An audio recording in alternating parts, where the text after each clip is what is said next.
इस बलिदानी सप्ताह को नमन करते हुए मैं सबसे पहले धन्यवाद करना चाहूंगा दिल्ली सरकार के पूर्व मंत्री बली साहब का और यहां की कमेटी का, जिन्होंने मुझे अपनी बात कहने का मौका इस अवसर पर दिया। पूरे देश का किसान आज आंदोलित है। देश के करोड़ों किसानों की एक ही मांग है कि ये काला कानून वापस लिया जाए और अपनी इस मांग को लेकर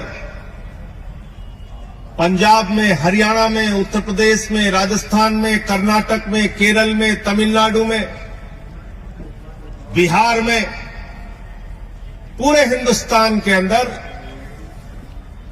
लाखों लोग सड़कों पे उतरे और पिछले कुछ महीनों से पंजाब और हरियाणा में तो सारा काम छोड़कर किसान सड़कों पर आंदोलन कर रहा है, सरकार से फरियाद कर रहा है, गुहार लगा रहा है, विनती कर रहा है कि इन काले कानूनों से हमें निजात दिलाइए, इन काले कानूनों को वापस लीजिए।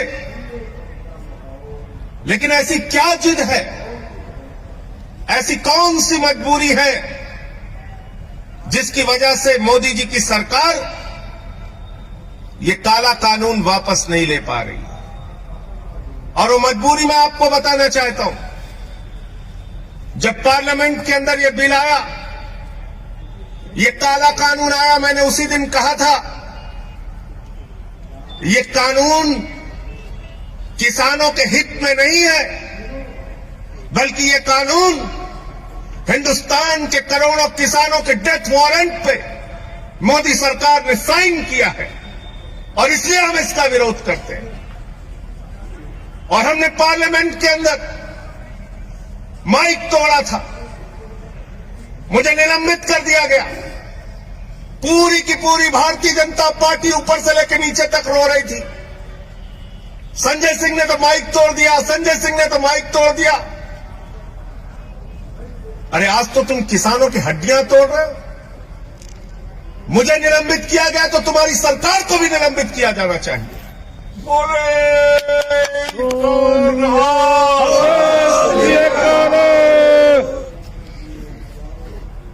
आप ये काला कानून लेकर आए, इस काले कानून के अंदर एमएसपी की गारंटी का एक शब्द नहीं। मैंने पूछा इसमें एमएसपी की गारंटी कहां है? बोले साहब मोदी जी ने भाषण दे दिया, आप मान लीजिए। मैंने कहा भाई मोदी जी ने कहा था 15 लाख हर खाते में आएंगे, बाद में कह दिया जुमला है। मोदी जी ने कहा था 2 करोड़ रोजगार हर साल मिलेंगे, बाद में कह दिया जुमला है। मोदी जी ने कहा जीएसटी से देश में दूसरी आजादी मिल जाएगी, बाद में राज्यों का शेयर नहीं दिया। मोदी जी ने कहा था इस देश के अंदर नोटबंदी से देश की तकदीर बदल जाएगी। अब नोटबंदी के फायदे हमें गिनाना तो दूर की बात है, जो नुकसान हुए उस पर बातचीत करना नहीं चाहते। मोदी जी तो थाली के भी फायदे गिनवा देते हैं, ताली के भी गिनवा देते हैं। मोदी जी के भाषण से एमएसपी की गारंटी नहीं मिलेगी।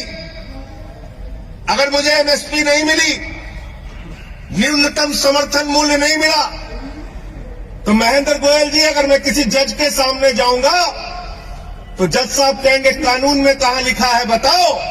और तब मैं अगर कहूंगा कि मोदी जी का भाषण जज साहब आपने नहीं सुना, तो वो हमारी याचिका लेंगे और उसको कूड़ेदान में डाल देंगे। कहेंगे कानून से एमएसपी मिलती है, भाषण से एमएसपी नहीं मिलती, भाषण से एमएसपी नहीं मिलती। दूसरा, आपने इस कानून के अंदर कॉन्ट्रैक्ट फार्मिंग की बात लिखती, यानी किसान को उसके ही खेत में पूंजीपतियों का गुलाम बना दिया जाएगा। इस कानून में आपने असीमित भंडारण की छूट दे दी। इसका मतलब हिंदुस्तान का कोई भी पूंजीपति अडानी और अंबानी सस्ते में किसान से गेहूं खरीदेगा, सस्ते में किसान से धान खरीदेगा, सस्ते में फल खरीदेगा, सस्ते में सब्जियां खरीदेगा और सबका भंडारण करके अपने बड़े बड़े कोल्ड स्टोरेज में रखेगा और जब बाजार में उसकी कमी आ जाएगी तो महंगे दामों पर हमको आपको बेचेगा। इस देश में जमाखोरी, कालाबाजारी और महंगाई को मोदी सरकार ने इस बिल के माध्यम से लीगलाइज करने का काम किया है, वैधता प्रदान करने का काम किया है। आप कहते हैं ये बिल किसानों को समझ में नहीं आता। मोदी जी भाषण देके समझा रहे हैं, उनके मंत्री भाषण देके समझा रहे हैं, कहते बिल समझ में नहीं आया, बिल समझ में नहीं आया।